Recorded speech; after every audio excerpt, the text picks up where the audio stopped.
பஸ்ஸில் வந்து ரெண்டு ரெண்டு ரெண்டு பெண்கள் வந்துக்கிட்டு இருந்தாங்களாம். பஸ்ஸு பிரயாணம். ரெண்டு பெண்கள் வந்து பக்கத்து பக்கத்தில் உட்காந்துருக்காங்க. அந்த கண்டக்டரை கூப்பிட்ருக்காங்க, இங்கே வாயா அப்படின்னு அந்த ஒரு அம்மா கூப்பிட்ருக்கு.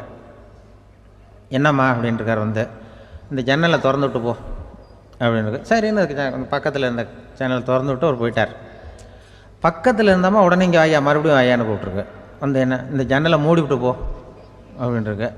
மூடி விட்டு போனார்.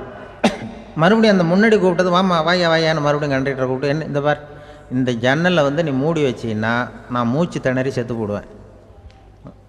அப்புறம் உடனே பக்கத்தில் இந்த அம்மா தபாரியா அந்த அம்மா பேச்சை கேட்டுட்டு நீ திறந்து வச்சின்னா நான் குளிர் தாங்காமல் செத்து போடுவேன் அப்படின்ட்டு அவர் தலையை பிச்சுக்கிறார் கண்டக்டர். என்னடா பெரிய ரொம்ப போச்சேன்னு, கொஞ்சம் தூரம் பிரயாணம் இதில் கூட அட்ஜஸ்ட் பண்ணி போகக்கூடாதா அப்படின்னு. அப்போ அந்த பஸ்ஸில் பின்னாடி ஒருத்தன் கடைசி சீட்டில் வெயில் தாங்காமல் சட்டையெல்லாம் கட்டி போட்டுட்டு ஒரு கிராமத்து ஆள் பீடி குடிச்சிட்டு வரான். அவர் கூப்பிட்ருக்கான் அந்த ஆள், அந்த கண்டக்டர் இங்கே வாயா அங்கே என்ன தகராறு அப்படின்னு. அந்த எதிர்த்து வீட்டுக்காரன் வந்தானே முன்னாடி பஞ்சாயத்துக்கு, அது மாதிரி கண்டக்டர் இங்கே வாயா அவன் ஏன் நீ என்ன சொல்ல போகிற அப்படின்ட்டு வந்திருக்கான்.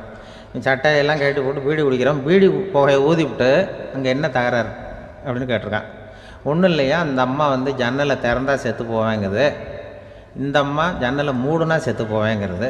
நான் என்னையா பண்ணுறது ஒரு ஆள், இதுக்கு ஏன் கவலைப்படுறேன், நான் சொல்கிறத கேள்வி, நான் தீர்த்து வைக்கிறேன் பிரச்சனையை அப்படின்னு சொல்லிவிட்டு பீடியை எடுத்துவிட்டு புகையை ஊதிவிட்டு சொன்னானா, கொஞ்ச நேரம் அந்த ஜன்னலை மூடி வை அந்த அம்மா செத்து போவோம்,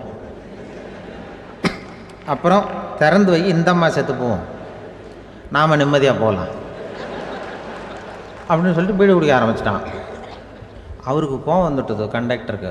நீ உனக்கு என்னையா நீ பாட்டுக்கு சொல்லிட்டு போடுவ, அந்த ரெண்டு அம்மாவும் செத்து போச்சுன்னா அவங்க வீட்டுக்காரனுக்கெல்லாம் யார் பதில் சொல்கிறது அப்படின்னா, கவலையே படாத ரெண்டு பேருக்கும் நான் தான் வீட்டுக்காரன்.